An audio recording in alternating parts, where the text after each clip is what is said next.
আজকে আমরা একজন মহিয়সী নারীর জীবনী নিয়ে কথা শুনব। নারীর নাম হচ্ছে রাবেয়া বসরি রহমতুল্লাহি আলাইহা। তিনি ছিলেন একজন যুগশ্রেষ্ঠ আবেদা, যুগশ্রেষ্ঠ একজন বুজুর্গ, অনেক ভালো মানুষ ছিলেন তিনি, অনেক একজন সম্মানিতা নারী ছিলেন তিনি। তো রাবেয়া বসরি রহমতুল্লাহি আলাইহা, শি ওয়াজ বর্ন ইন বসরা।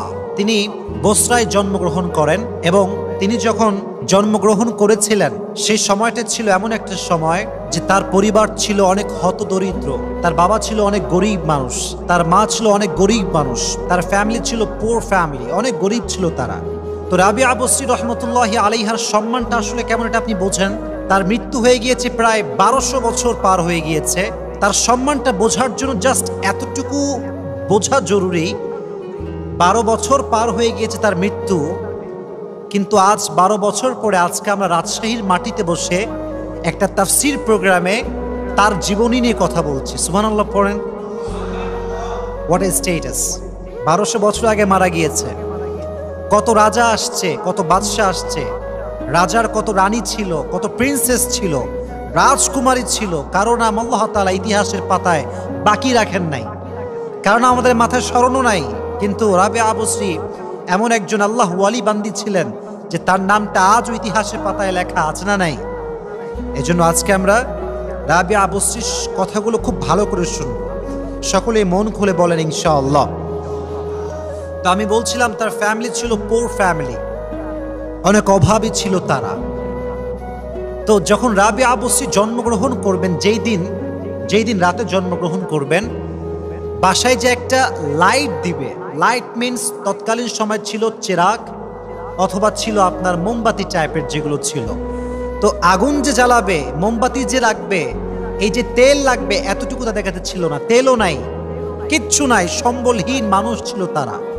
তো রাবেয়া বসরির আম্মাজান বলল যে স্বামী আপনি যান, কারো কাছে গিয়ে আপনি সামান্য তেল নিয়ে আসেন, যেন আমি একটু আলো জ্বালাতে পারি, তাহলে আমার সুবিধা হবে।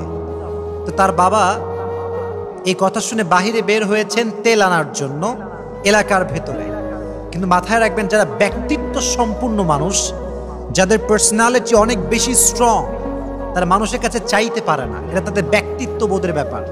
দেখবেন যাদের ব্যক্তিত্ব খুবই স্ট্রং, তারা কিছু চাইতে পারে না, হাত পেতে চাইতে পারে না। তো তিনি তেল আনতে বের হয়েছেন, বাসায় ফিরে আসছেন তেল ছাড়া, তেল নিয়ে আসেন নাই। তো রাবেয়া বসরির আম্মাজান বুঝে গিয়েছে আমার স্বামী লজ্জায় কিছু চাইতে পারে নাই। তো যখন তিনি জন্মগ্রহণ করলেন সেদিন তার আব্বা ঘুমিয়ে গেল। জাস্ট এই কথাগুলো রেওয়ায়াতে আসছে, বর্ণনায় আসছে। সব কথা যে একদম হাদিস থেকে বলছি, একদম সব অথেন্টিক হবে, the matter is not like that. Just ইতিহাস যেমনভাবে এসেছে, যেমনভাবে ওলামায়ে একরাম বর্ণনা করেছে, আমরা সেভাবেই শুনবো। সকলে বলেন ইনশাআল্লাহ। তো তার আব্বা যান সেদিন ঘুমিয়ে গিয়েছেন। ভোর রাতে তিনি স্বপ্নে দেখছেন যে সেই দেশের যিনি বাদশাহ, তার নাম ছিল ঈসা, তার নাম ছিল কি? ঈসা। তো স্বপ্নে দেখছেন যে ওই ঈসা নামের বাদশাহ সপ্তাহে প্রত্যেক দিন 100 বার করে নবীর উপরে দুরূদ পাঠ করে। কয়শো বার? 100 বার। আর সপ্তাহের বৃহস্পতিবার তিনি 400 বার দুরূদ পাঠ করতেন। সুবহানাল্লাহ পড়েন। তো বৃহস্পতিবার যেদিন আসছে বাদশাহ তার কাজে, হি ওয়াজ বিজি, খুব ব্যস্ত ছিল সে তার কাজে। তো যখন এত ব্যস্ত তিনি দুরূদ শরীফ পড়তে ভুলে গেলেন, তখন রাবেয়া বসরির আব্বাজান স্বপ্নে দেখলেন যে দেশের বাদশাহ দুরূদ শরীফ পড়তে ভুলে গিয়েছে 400 বার। তুমি তার কাছে যাও, গিয়ে স্মরণ করিয়ে দাও যে তুমি বৃহস্পতিবার 400 বার দুরূদ পাঠ করতে ভুলে গিয়েছো। তো আমি স্বপ্নে দেখেছি তুমি আমাকে 400 দিনার দান করো। কয়শো দিনার? 400 দিনার। তখন তার বাবা বের হয়ে গেলেন বাদশাহের নিকটে স্বপ্নের খবর দেওয়ার জন্য। এবার একটা চিঠি লিখেছেন, চিঠিটা নিয়ে বাদশার দরবারে উপস্থিত হয়েছেন, বলছেন আপনি চিঠিটা পড়লে আমার খুব ভালো হবে। তো বাদশা চিঠিতে পড়েছে যে সপ্তাহে প্রত্যেক দিন তুমি 100 বার দুরূদ শরীফ পড়ো, সপ্তাহে শুধুমাত্র জুমার রাত, অর্থাৎ বৃহস্পতিবারের রাতটা হচ্ছে জুমার রাত। এটাকে আপনারা জানেন সবাই, জুমার যে দিন তার আগের দিন যে রাতটা, এটাকে বলা হয় জুমা রাত। তো তুমি এই জুমা রাতে 400 বার দুরূদ পড়তে ভুলে গিয়েছো, তোমার ওইটার বদলা হিসেবে তুমি এই যুবককে 400 দিনার দান করো। তো বাদশা বলছে আসলেই তো তাই, আমি তো লাস্ট উইকে 400 বার দুরূদ শরীফ পড়তে ভুলে গিয়েছি। বাদশা অনেক খুশি হলেন যুবকের এই খবরটা পেয়ে। তিনি সঙ্গে সঙ্গে তাকে 400 দিনার দান করলেন। তার বাবা বুঝতে পারলো যেই নারী ঘরে আসার সঙ্গে সঙ্গে ঘরের অভাব দূর হয়ে যায়, অনটন দূর হয়ে যায়, তার সম্মানকে আল্লাহ অবশ্যই আকাশচুম্বী করে দিয়েছে। সুবহানাল্লাহ পড়ে। তাহলে এটা হচ্ছে রাবিয়া বসরির জন্মের সময়ের ঘটনা। তো যখন রাবিয়া বসরি বড় হলেন, তার বাবা সাডেনলি মৃত্যুবরণ করলেন, মারা গেলেন। তৎকালীন সময়ে বসরায় এত বেশি অভাব দেখা গেল, এত বেশি দুর্ভিক্ষ দেখা গেল যে মানুষ মানুষকে বিক্রি করতে শুরু করলো। তৎকালীন সময় গোলামের একটা সময় ছিল, গোলাম বিক্রি করা হতো, দাসী বিক্রি করা হতো। তো রাবিয়া বসরিকেও বিক্রি করে দেওয়া হয়। রাবিয়া বসরি যেই ঘরে বান্দি হয়ে যায়, দাসী হয়ে যায়, সেই ঘরে অনেক কাজ তাকে করতে হতো। আমার কথাগুলো একটু মনোযোগ দিয়ে শুনবেন, কনসেন্ট্রেশন দিয়ে শুনবেন, কারণ গতানুগতিক ধারায় কথা শুনলে ইহাঁ সে আয়েগা ইহাঁ সে নিকল যায়গা। সো যদি আপনি মন থেকে শুনে, এটা আপনার মনে থেকে যাবে আজীবন।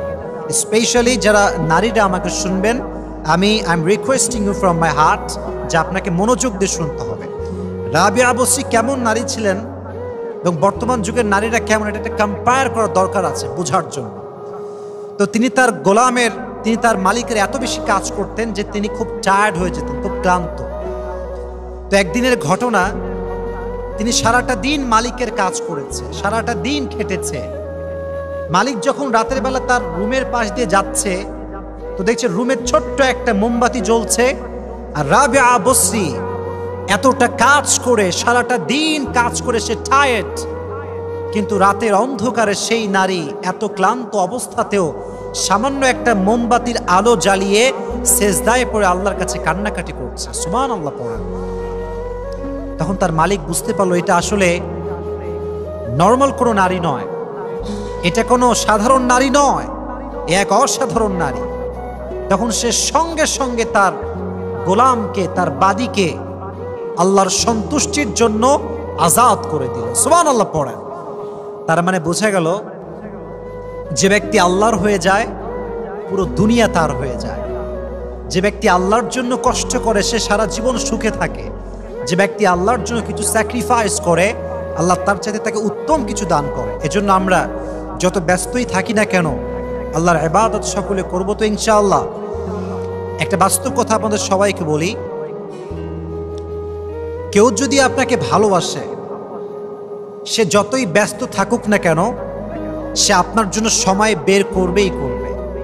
যে প্রকৃতপক্ষের ভালোবাসে, সে কখনো কাজের দোহায় দেখায় না, সে কখনো ব্যস্ততার দোহায় দেখায় না। কারণ ভালোবাসার কাছে কোনো ব্যস্ততা হার মানে, সব ব্যস্ত হার মানে। ভালোবাসার কাছে কোনো ব্যস্ততা ঠাঁই পায় না। সো যে আপনাকে ভালোবাসে, সে তার সমস্ত ব্যস্ততা এক সাইডে রেখে আপনাকে অবশ্যই সময় দিবে। সো দ্য ম্যাটার ইজ, যখন কেউ আল্লাহকে ভালোবাসে, সে কখনো এই কথা বলে না যে ভাই আমার কাজ আছে, আমি নামাজ যেতে পারবো না। যে আল্লাহকে ভালোবাসে, সে কখনো এই কথা বলে না যে আমি টায়ার্ড, আমি জামাতে নামাজ করতে পারবো না। যে আল্লাহকে ভালোবাসে, সে তার সমস্ত কাজ বাদ দিয়ে আল্লাহর দরবারে হাজিরা দেওয়ার জন্য চলে আসে। সুবহানাল্লাহ পড়ায়। সো এটা হচ্ছে ম্যাটার। যত ব্যস্তই থাকি না কেন, আল্লাহর জন্য আমরা সময় দিব তো ইনশাআল্লাহ। আসতে বলেন কেন, সকলে বলেন ইনশাআল্লাহ। তো রাবিয়া বসরি তখন স্বাধীন একজন নারী হয়ে গেলেন। তিনি তার মালিককে ছেড়ে চলে আসলেন। যখন তিনি যুবতী হলেন, তার একটা জায়গায় বিয়ে হলো। যখন তার বিয়ে হলো, স্বামীর খেদমত তিনি মন দিয়ে শুরু করলেন। কিন্তু অবাক করার বিষয় হচ্ছে, যখন তিনি স্বামীর খেদমত করতেন, যখন খেদমত করা শেষ, রাত যখন গভীর 10টা 11টা 12টা বাজে, প্রতিদিন তিনি স্বামীর কাছে আসতেন, বলতেন যে আপনার কি আমাকে কোনো প্রয়োজন আছে? আমি কি আপনার কোনো খেদমত করতে পারি? স্বামী যদি বলতো no, I don't need you right now, কোনো প্রয়োজন নাই, যাও, তখন তিনি ইবাদত করতেন। তার মানে সারা রাত ইবাদত যদি তিনি করবেন, তার আগে স্বামীর কাছে পারমিশন চাইতেন যে আমি কি যেতে পারি কিনা। তার মানে বোঝা গেল, নারী শুধুমাত্র নামাজ পড়ে জান্নাত পাবে না, যদি সে স্বামীর আনুগত্যশীল না হয়। ঠিক কিনা বলেন? স্বামীর আনুগত্যশীল যে হবে, তার নামাজ কাজে আসবে, তার রোজা কাজে আসবে, তার যাকাত, তার হজ। আল্লাহ উইল অ্যাকসেপ্ট এভরিথিং। যা ইবাদত সে করবে আল্লাহর দরবারে কবুল হয়ে যাবে। কিন্তু কোনো নারী যদি স্বামীকে নারাজ করে কোনো কাজ করে, যত ইবাদত সে করুক না কেন, তার রোজা, তার যাকাত আল্লাহর কাছে কখনো কবুল হতে পারে। তো একদিন স্বামীর কাছে পারমিশন চাইলেন, ও আমার স্বামী, আমি কি আল্লাহ ইবাদত করতে পারি কিনা, আপনার কি আমাকে আর প্রয়োজন আছে কিনা? স্বামী বলল, যাও, আমার কোনো প্রয়োজন তোমার এই মুহূর্তে নেই এবং তোমাকেও আমার কোনো প্রয়োজন নেই। রাবিয়া বসরি রহমতুল্লাহি আলাইহা আল্লাহর দরবার হাজিরা দেওয়ার জন্য ছুটে গেলেন। কিন্তু যখন ফিরে আসেন, তার স্বামী শুয়ে আছে বিছানার উপরে, এসেই ডাকতে শুরু করলেন যে, স্বামী আপনি ওঠেন। কিন্তু স্বামী আর ওঠে না। স্বামীকে আল্লাহ নিয়ে চলে গেছেন, স্বামী মারা গিয়েছেন। এসে দেখলেন স্বামী পৃথিবীতে আর নেই। মনটা অনেক খারাপ তার, কি করা যায়? স্বামীকে তিনি দাফন করলেন, সব কাজ তিনি করলেন, লোকজন নিয়ে আসলেন। তো স্বামী মারা যাওয়ার পরে তিনি অনেক কষ্ট পেলেন। পৃথিবীর প্রতি তার একটা যে মায়া ছিল, মায়াটা দূর হয়ে গেল। কারণ স্বামী মানে হচ্ছে নারীর জন্য একটা ভালোবাসার জায়গা। সত্য কথা হচ্ছে এইটা, যে জীবনের স্বামীর জন্য স্ত্রী নেই, যে জীবনে স্ত্রীর জন্য স্বামী নেই, সে জীবনে কোনো দাম নেই, সেই জীবনে একটা মিনিংলেস লাইফ। তো তিনি অনেক কষ্ট পেলেন। তবে একটা কথা মাথায় রাখবেন, যারা মূলত আল্লাহকে ভালোবেসে চলে, তাদের জীবনে যত কিছু হারিয়ে যাক না কেন, তারা কখনো পথ ভুলে যায় না। তারা আবার দাঁড়াতে পারে, তারা আবার কষ্ট করতে পারে, তারা আবার লাইফকে সুন্দর করতে পারে। আর যারা আল্লাহকে ভালোবাসে না, তারা ছোট্ট কষ্ট পেলেই ভেঙে যায়, তারা ছোট্ট কষ্ট পেলেই নামাজ থেকে দূর হয়ে যায়। আর যারা আল্লাহকে ভালোবাসে, তাদের যত কষ্টই আসুক না কেন, তারা কখনো আল্লাহর পথ থেকে দূরে সরতে পারে। তিনি আবার শুরু করলেন আল্লাহর ইবাদত সম্পূর্ণরূপে। তো সেই যুগের যিনি যুগ শ্রেষ্ঠ আলেম যেটাকে আমরা বলি, তার নাম ছিল হাসান বসরি। আমি কিন্তু অনেক সুন্দর একটা কনসেপ্টে এখন আছি, কথাগুলো মনোযোগ দিয়ে শুনবেন। পরে কিন্তু আমি এখান থেকে লেসন দিব, না থাকলে লেসনগুলো বুঝে আসবে না। আমি একজন আল্লাহওয়ালার নাম বললাম, তার নামটা কি বললাম বলেন তো? হাসান বসরি। বলেন নামটা কি? হাসান বসরি রহমতুল্লাহি আলাইহি। তৎকালীন সময়ের যুগ শ্রেষ্ঠ আলেম তিনি। যে ভালো হয় তাকে বলতে হয় না যে আমি ভালো, মানুষই বলে যে মানুষটা ভালো। ঠিক কিনা বলেন যুবক ভাইরা? তাকে বলতে হয় না যে ভাই I am good person, please respect me. No no, যে ভালো হয় তার অ্যাটিটিউড, তার আচার আচরণ বলে যায় যে না, মাশাআল্লাহ, he is a good person. তো এই খবরটা গোটা বস্রার মাটিতে ছড়িয়ে পড়লো যে একজন যুগ শ্রেষ্ঠ আল্লাহ ওয়ালি আছে, তার নাম হচ্ছে রাবিয়া বসরি। তার নাম কি? রাবিয়া বসরি। এবার হাসান বসরি, খুব মনোযোগ দিয়ে শুনবেন ঘটনাটা। হাসান বসরি জানতে পেরেছে যুগশ্রেষ্ঠ আল্লাহ ওয়ালির স্বামী মারা গিয়েছে। তো সে ভাবলো, যদি আমি তার হাজবেন্ড হতে পারি, এটা আমার জন্য অনেক বড় সৌভাগ্যের ব্যাপার। এর কারণ হচ্ছে, একজন যুবকের কাছে যখন দিনদার স্ত্রী থাকে, সে গোটা বিশ্বকে জয় করতে পারে। আর যখন একজন যুবকের স্ত্রী দিনদার না হয়, আল্লাহ ওয়ালি না হয়, তখন তার কাছে টাকা থাকতে পারে, বাড়ি থাকতে পারে, গাড়ি থাকতে পারে, বাট যেহেতু স্ত্রী দিনদার নয়, সে পৃথিবীর কোথাও কোনো সুখ শান্তি খুঁজে পায় না। ঠিক না? তো তিনি প্রস্তাব নিয়ে আসলেন, এসে বললেন, রাবিয়া বসরি, আমি তোমাকে বিয়ে করতে চাই, তোমারও মতামতটা এই বিষয়ে কি দিবা তুমি বলো। রাবিয়া বসরি রহমতুল্লাহি আলাইহি চোখ খুলে তাকায় থাকলেন হাসান বসরির দিকে। এবার ডাক দিয়ে বলছে, হাসান বসরি শোনো, আমি তোমাকে 4টা প্রশ্ন করব, যদি উত্তর করতে পারো তাহলে বিয়ে করবো, না বিয়ে করবো না। কয়টা প্রশ্ন? জয় বলেন, কয়টা প্রশ্ন? 4টা। বলছে 4টা প্রশ্ন যদি আমি উত্তর করতে পারি, দেন হোয়াট উইল হ্যাপেন, কি করবা, কি হবে বলো। বলছে, যদি if you can answer me, then I will get to marry you, I will marry you. যদি তুমি আমাকে উত্তর করতে পারো তাহলে বিয়ে করব, না হয় তোমার প্রপোজালটা রিজেক্টেড, মনে করো এটা অ্যাকসেপ্ট হবে না। বলছে ঠিক আছে, আস্ক মি ইউর কোয়েশ্চেন, বলো কি প্রশ্ন। বলছে ফার্স্ট কোয়েশ্চেন, কিয়ামতের কঠিন ময়দানে আল্লাহ তাআলা 2টি গ্রুপকে ভাগ করবেন, ফারিকুন ফিল জান্নাতি ওয়া ফারিকুন ফিস Saeed. One group will enter in the paradise and other group will enter in the hellfire. এক গ্রুপ যাবে জান্নাতে, আর এক গ্রুপ যাবে জাহান্নামে। So Hassan Basri, please answer me. Will I enter in the paradise or hellfire? বলো আমি কোথায় যাব? আমি কি জান্নাতে যাব না জাহান্নামে? আচ্ছা বলেন তো, একটা মানুষ কখনো দুনিয়া কি বলতে পারে যে কে জান্নাতি হবে আর কে জাহান্নামী হবে? বলা যায় না। এটা আনসার করা শিওরলি যায় না। তো হাসান বসরি আনসার করলো যে I am so sorry, I don't know that will you enter in the paradise or hell fire. আমি জানি না যে তুমি কোথায় যাবে, এটা তো আল্লাহর হাতে। বলছো আচ্ছা।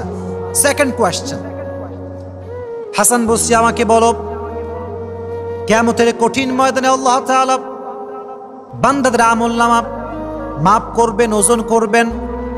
যে বান্দা জান্নাতি হবে তার আমলনামা আসবে ডান হাতে, যে বান্দা জাহান্নামী হবে তার আমলনামা আসবে বাম হাতে। তাহলে আমার আমলনামা কোন হাতে আসবে, বাম হাতে না ডান হাতে? হাসান বসরি বলছে এটাও আমি জানি না, তোমার আমলনামা তুমি ডান হাতে পাবা না বাম হাতে পাবা। I don't know that, I am so sorry, আমি জানি না। বলছে ঠিক আছে যাও। থার্ড কোয়েশ্চেন, 3 নম্বর প্রশ্ন। বলছে বলো কি প্রশ্ন? বলছে কিয়ামতের ময়দানে আল্লাহ তাআলা একটা মিজান দিবেন, মিজান তারাজু করা হবে। ওয়ালা তাজিরু ওয়াজিরাতু উযরা উখরা ফামান ইয়ামাল মিসকালা যাররাতিন খায়রান ইয়ারা ওয়া মান ইয়ামাল মিসকালা যাররাতিন শাররান ইয়ারা। আল্লাহ তাআলা বান্দার আমলনামা পরিমাণ করবেন, কার আমলনামা কতটুকু হয়েছে। যার আমলনামা ভারী হয়ে যাবে ফাহুয়া ফি আইশাতির রাদিয়া, তাই কিয়ামতের কঠিন ময়দানে জান্নাত দান করবে একজন। আওয়াজ দিয়ে বলেন তিনি কে? আওয়াজ দিয়ে বলেন তিনি কে? فأما من ثقلت موازينه فهو في عيشة راضية وأما من خفت موازينه فأمه هاوية. যার আমলনামা ভারী, he will enter in the paradise. যার আমলনামা হালকা, he will enter in the hellfire. So তুমি আমাকে আনসার করো, will my deeds become heavy or light? আমার আমলনামা কি হালকা হবে না ভারী হবে? তো হাসান বসরি এবার মাথাটা নিচু করেছে, বলছে দেখো আই এম সো সরি যে আমি তোমাকে এটা উত্তর করতে পারবো না, এটা Allah knows better. I don't have an idea about that. আমি জানি না যে তোমার আমলনামা আসলে ভারী হবে নাকি হালকা হবে। বলছে ঠিক আছে Hasan Basri, it's okay. Last question তোমার জন্য, লাস্ট কোয়েশ্চেন, এটা আরো বেশি ডেঞ্জারাস। বলছে আচ্ছা বলো তো, বান্দা যখন জান্নাতে প্রবেশ করবে অথবা জাহান্নামে প্রবেশ করবে তার আগে তাকে একটা রাস্তা পার হতে হবে। What is the name of that road? রাস্তার নামটা কি? হাসান বসরি বলল নামটা হচ্ছে পুলসিরাত। আমার সঙ্গে বলেন নামটা কি? আওয়াজ না, এত মানুষ জোরে বলেন নামটা কি? পুলসিরাত। When you will enter in the paradise, you have to cross this. When you will enter in the hellfire, you have to cross this. আপনি যেখানেই যান না কেন, জান্নাত হোক কিংবা জাহান্নাম, এটা আপনাকে পার করতেই হবে। পুলসিরাত হচ্ছে ইটস লাইক এ ব্রিজ, এটা একটা ব্রিজের মতো। এই ব্রিজটা কেমন হবে? হাদিসে এসেছে পুলসিরাতটা হবে, রাস্তাটা হবে চুলের চাইতে চিকন। এই রাস্তার ধার হবে কেমন? যদি কেউ একটা ছুরি ধার দেয়, ছুরির আগায় যে পরিমাণ ধার হয় তার চাইতে হাজার হাজার গুণ বেশি ধার হবে পুলসিরাতের রাস্তার উপরে। আল্লাহু আকবার। তো বলছে হাসান বসরি আমাকে আনসার করো, will I able to cross this bridge? আমি কি পার হতে পারবো নাকি আমি মাঝখানে পড়ে যাব? হাসান বসরি বলছে I am so sorry, this is the last question but I am so sorry I can't answer you. আমি পারবো না, এটা আমি জানি না, এটা Allah knows better, Allah knows better, I don't have any idea about that, আমি জানি না। তো বলছে তুমি যদি 4টা উত্তর করতে না পারো তাহলে মাথায় রেখো আমি রাবিয়া বসরি ঈমান অনেক কম, আখলাক অনেক কম, তাকওয়া অনেক কম। আমাকে আল্লাহর জন্য কাজ করতে হবে। আমি যদি 4টা জায়গা সফল হতে চাই আমাকে আল্লাহর জন্য কাজ করতে হবে।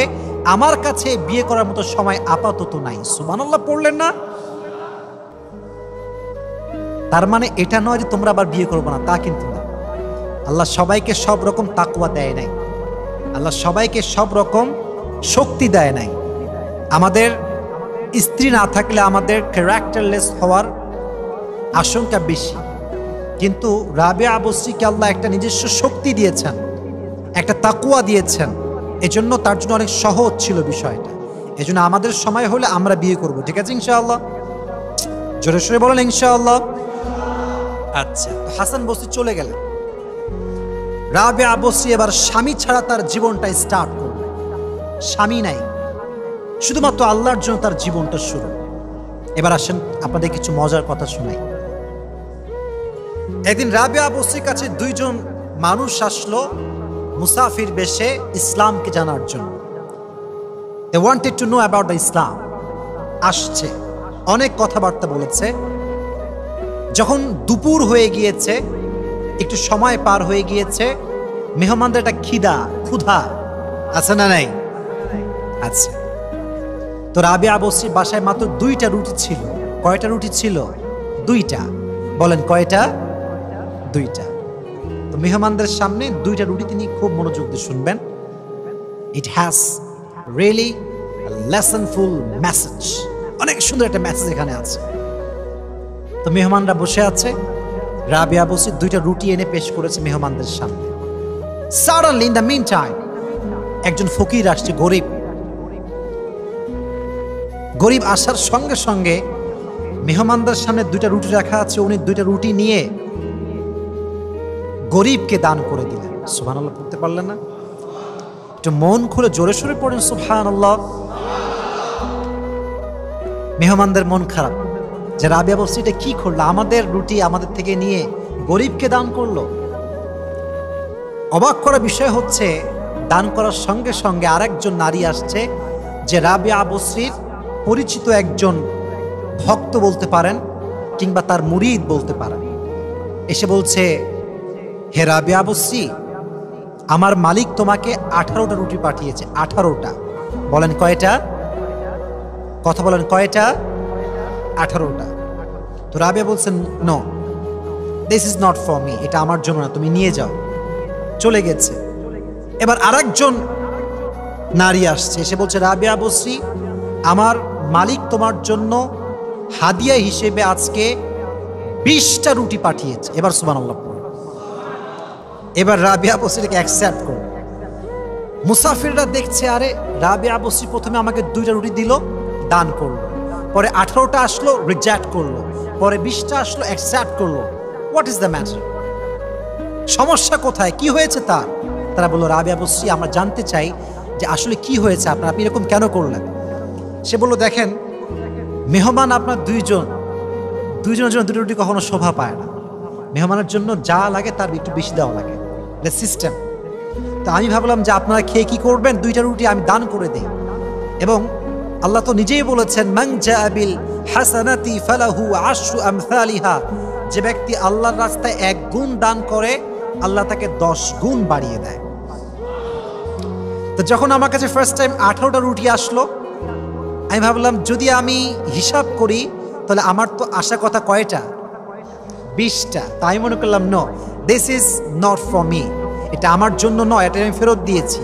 বাট যখন সেকেন্ড টাইম 20টা আসলো, আমি বুঝতে পারলাম এটা আরশে আজিম থেকে ফায়সালা করে পাঠিয়েছে একজন। জবান খুলে বলেন তিনি কে? যে আল্লাহর জন্য দান করে তারে বাড়ায় দেয়। অগাধ বিশ্বাস এটা আল্লাহর প্রতি। আচ্ছা বলেন তো, নবীজির একটা মেয়ে ছিল, মেয়েটার নাম কিছু বলতে পারবেন? ফাতেমা। নাম ছিল কি? ফাতেমা। আমি হাদিসটা আগেও বলেছিলাম একবার কোন এক জায়গাতে। ফাতেমা রাদিয়াল্লাহু তাআলা আনহা একদিন তার স্বামীর কাছে, স্বামীর নাম কি ছিল? হযরতে আলী রাদিয়াল্লাহু তাআলা আনহু। নাম ছিল কি? আলী। তো আলী এসে বলছে, ফাতেমা, তুমি আমার বউ, তুমি কখনো কিছু চাও না আমার কাছে? হ্যাঁ, অ্যাজ এ ওয়াইফ তুমি যে কিছু চাইবা, আমি তোমার আবদার পূরণ করবো, এটা কখনো হয় নাই, নেভার হ্যাপেন। তো তুমি আমার কাছে কিছু চাও, আমি তোমার দিলে আমার ভালো লাগবে। বলছে, ঠিক আছে, যেহেতু আপনি আমাকে আবদার করেছেন, আমি চাই কি জানেন, আপনি এটা ডালিম নিয়ে আসেন। আবদারের লেভেল দেখেছেন? ছোট্ট একটা আবদার। আজকালকার মেয়েরা আবদার করে কি, আমার একটা BMW কার লাগবে, মার্সিডিজ ব্রাঞ্চের কার লাগবে। এরকম মেয়ে বাংলাদেশে আছে না? চাহিদা বেশি। আজকালকার সমাজ হচ্ছে কেমন জানেন? মেয়েরা গরিব স্বামীর থেকে টাকা পয়সা চায়, আর বড়লোক স্বামীর থেকে ভালোবাসা চায়। দুইটাই অসম্ভব। মেয়েরা গরিব স্বামীর থেকে টাকা পয়সা ডিজার্ভ করে, আর বড়লোক স্বামীর কাছে ভালোবাসা ডিজার্ভ করে। It's quite impossible. গরিব স্বামীর কাছে টাকা পয়সা কম, ভালোবাসা বেশি। আর বড়লোক স্বামীর কাছে টাকা পয়সা বেশি থাকতে পারে, আর ভালোবাসার কমতি আছে না নাই? তো ঠিক আছে আমি নিয়ে আসছি, থামো। তো যখন বাজারে গিয়েছে একটা ডালিম নিয়েছে, ডালিম নিয়ে he was just coming back to the home, বাসায় ফিরে আসছে। হঠাৎ করে এক গরিবের সঙ্গে দেখা, গরিব বলছে ভাই আমি কিচ্ছু খাই না, আমাকে তুমি একটা ডালিম দান করো। আলী রাদিয়াল্লাহু তাআলা আনহু এতটা আল্লাহকে ভালোবাসতেন, বইয়ের কথা ভুলে গিয়ে একটা ডালিম একটাই আল্লাহর রাস্তায় দান করে দিয়েছে। এবার যখন বাসায় আসছে খালি হাতে ফিরে আসছে, হাতে কোনো ডালিম নাই। ফাতেমা রাদিয়াল্লাহু তাআলা আনহা স্বামীর চোখে চোখ রেখেছেন, যখন গেট দিয়ে প্রবেশ করবেন দেখার সঙ্গে সঙ্গে বুঝে ফেলেছেন স্বামী আমার ডালিম দান করে দিয়েছে। ডাক দিয়ে বলছে আলী ডালিমটা কোথায় রেখে আসছো? বলছে ফাতেমা তুমি আমাকে মাফ করে দাও, একটা মাত্র আবদার করেছো তাও আমি রাখতে পারলাম না, একটা ডালিম আমি আল্লাহর রাস্তায় দান করে ফিরে এসেছি। সুবহানাল্লাহ পড়ে। In the mean time someone was knocking on the door, কে যেন দরজা খটখট করছে। আলী গেটটা খোলো, গেটটা খোলো। আলী দৌড় দিয়ে আসছে, কে? দেখছে সালমান ফারসি রাদিয়াল্লাহু তাআলা আনহু দাঁড়িয়ে আছে। নাম কি? সালমান। বলছে আলী তোমার জন্য নবীজি 9টা ডালিম পাঠিয়েছে। কয়টা বলেন, কয়টা? আলী বলছে না এটা আমার জন্য না, এটা আমার ডালিম না, তুমি নিয়ে যাও। বলছে মানে? আমি বলছি তোমার না, কেন নিবা না? বলছে আমার ডালিম হলে 9টা হবে না, আমার ডালিম হবে 10টা। তো সালমান ফারসি বলছে আরে ভাই নবীজি 10টাই পাঠিয়েছেন, আমি একটা খাওয়ার জন্য লুকিয়ে রেখেছিলাম। সুবহানাল্লাহ পড়ে। যে ব্যক্তি আল্লাহর রাস্তায় 1 গুণ দান করে তাকে 10 গুণ বাড়িয়ে দেয় একজন। আওয়াজ দিয়ে বলেন তিনি কে? তো রাবিয়া বসতি ছিলেন এমন নারী যিনি আল্লাহর প্রতি অগাধ বিশ্বাস রেখেছেন, আল্লাহর প্রতি তার বিশ্বাস ছিল অনেক হায়ার লেভেলের। এই জন্য আমরাও যে কোনো জায়গায় থাকি না কেন দুঃখে কষ্টে আল্লাহর উপরে ভরসা করবো তো ইনশাআল্লাহ। জোরে সরে বলেন ইনশাআল্লাহ। আচ্ছা আমরা লাস্ট চ্যাপ্টারে আমরা এবার আসছি। রাবিয়া বসরির মৃত্যুটা কেমন ছিল এটা আমার শেষ বক্তব্যের পাঠ, এবং আমি আপনাদেরকে বলছি সবাই আমার কথাগুলো হার্ট থেকে শুনবেন, নট ফ্রম ইউর এয়ার, ঠিক আছে? কান থেকে শুনবেন না, দিল থেকে শুনবেন। কান জাস্ট আওয়াজটা রিসিভ করে, বাট এটা ইমপ্লিমেন্ট ঘটে হার্টে, মনের ভেতরে। আপনার হার্ট দিয়ে শুনবেন। আচ্ছা আমি এটা তাকবীর দেই, এটা তাকবীর দেন, লিল্লাহি তাকবীর। আরো জোরে তাকবীর দেন, লিল্লাহি তাকবীর, লিল্লাহি তাকবীর।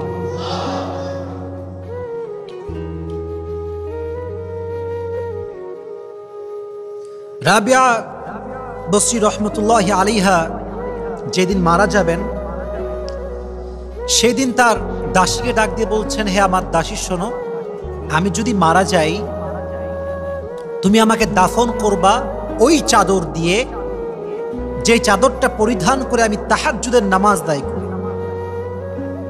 বলছে ঠিক আছে আপনি যদি মারা যান আমি আপনাকে ওই চাদর দিয়ে আপনার দাফন কাফন করব।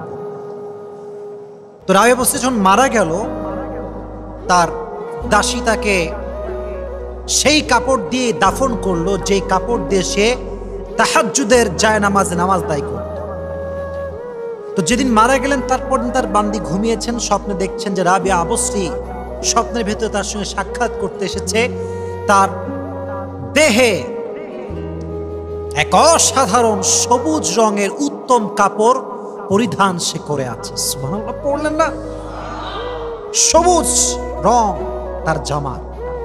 তো তার বান্দি বলছে হে আমার মালিকা, হে আমার মালিক, আপনার কাছে যেই কাফনের কাপড়টা রেখেছিলাম আপনার তাহাজ্জুদের জায়নামাজের কাপড়, যেটা গায়ে দিয়ে আপনি তাহাজ্জুদ পড়তেন সেটা কোথায়?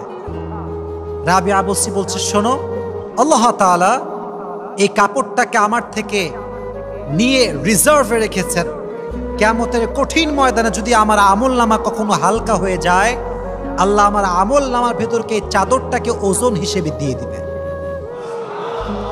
আল্লাহ এটা নিয়ে নিয়েছেন। তো বলছে কবরের প্রশ্নের কি হলো? কবরে আপনি কি জবাব দিয়েছেন? কবরে কি উত্তর করেছেন? আপনার 3টা প্রশ্নের উত্তর কি দিয়েছেন? মুনকার নাকিরের সঙ্গে আপনার ফেস টু ফেস মিটিংটা কেমন ছিল? তো বলছে মুনকার নাকির যখন আমাকে বলেছে রাবিয়া বসরি মা রব্বুক, তোমার রবকে, তখন আমি বলেছি যেই রবকে দুনিয়াতে ভুলি নাই হাজারো কষ্টে ভুলি নাই, স্বামী চলে গিয়েছে ভুলি নাই, দাসী হয়ে গিয়েছি ভুলি নাই, আব্বা মারা গিয়েছে ভুলি নাই, না খেয়ে থেকেছি ভুলি নাই, যে রবের জন্য বিয়ে করি নাই, তাহাজ্জুদের জায়নামাজ ছাড়া জীবন কাটিয়ে দিয়েছি, যে রবকে দুনিয়ার মাটির উপরে ভুলি নাই, সামান্য 3 হাত মাটির নিচে আমি আমার রবকে কেমন করে ভুলতে পারি? সুবহানাল্লাহ পড়ে। আমার রব তোমার রব আমার আল্লাহ। আমি জবাব দিয়েছি। তো এই হাদিসে আছে ওমরে ফারুক রাদিয়াল্লাহু তাআলা আনহু, নাম শুনছেন আপনারা সবাই? নাম শুনছেন আপনারা সবাই? ওমরে ফারুক রাদিয়াল্লাহু তাআলা আনহু। একদিন ওমরে ফারুক বসে আছেন, নবীজি বলছেন, ওমর, সেই দিন কি হবে যেদিন তোমার কাছে মালাকুল মউত আসবে? সেই দিন কি হবে যেদিন তুমি 3.5 হাত মাটির নিচে দাফন হবে? সেই দিন কি হবে ইয়া ওমর? যেদিন তোমার কাছে মালাকুল মউত এসে তোমার রূহটা কবজ করবে, আর তোমার কাছে কবরে মুনকার নাকির এসে প্রশ্ন করবে, মার রব্বুকা ইয়া ওমর? তুমি কি জবাব দিবে? তো ওমর বলছে, ইয়া রাসূলুল্লাহ, আমি কি জীবিত থাকবো? আমার কি জ্ঞান থাকবে? বলছে, ইয়াস, তোমার জ্ঞান থাকবে, তোমার সেন্স থাকবে। বলছে, আমি সামলে নেব। এ কথা বলার সঙ্গে সঙ্গে জিবরাইল আসছে আলাইহিস সালাতু ওয়াস সালাম। বলছে, ইয়া রাসূলুল্লাহ, আমরা দেখতে পাচ্ছি যে ওমর কবরে শুয়ে আছে, মুনকার নাকির আসছে। ওমরকে বলছে, ইয়া ওমর, মার রব্বুক ওয়া মান নাবিয়ুক ওয়া মা দীনুক। ওমরকে মুনকার নাকির বলছে, হে ওমর, তোমার রবকে?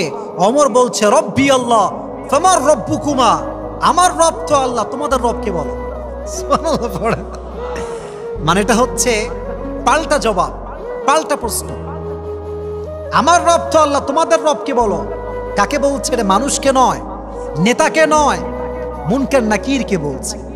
তো মুনকার নাকির বলছে যে, আল্লাহ, যেই বান্দা তোমাকে চেনে পাল্টা আমাদেরকে প্রশ্ন করে, তাকে প্রশ্ন করার মতো সাহস আমাদের কাছে নাই। সুবহানাল্লাহ পড়ে। তো বোঝা গেল রাবিয়া বসরি ছিলেন একজন যুগ শ্রেষ্ঠ আল্লাহ ওয়ালি নারী, যুগ শ্রেষ্ঠ একজন আবেদা জাহেদা, সবচেয়ে উত্তম নারী তিনি ছিলেন।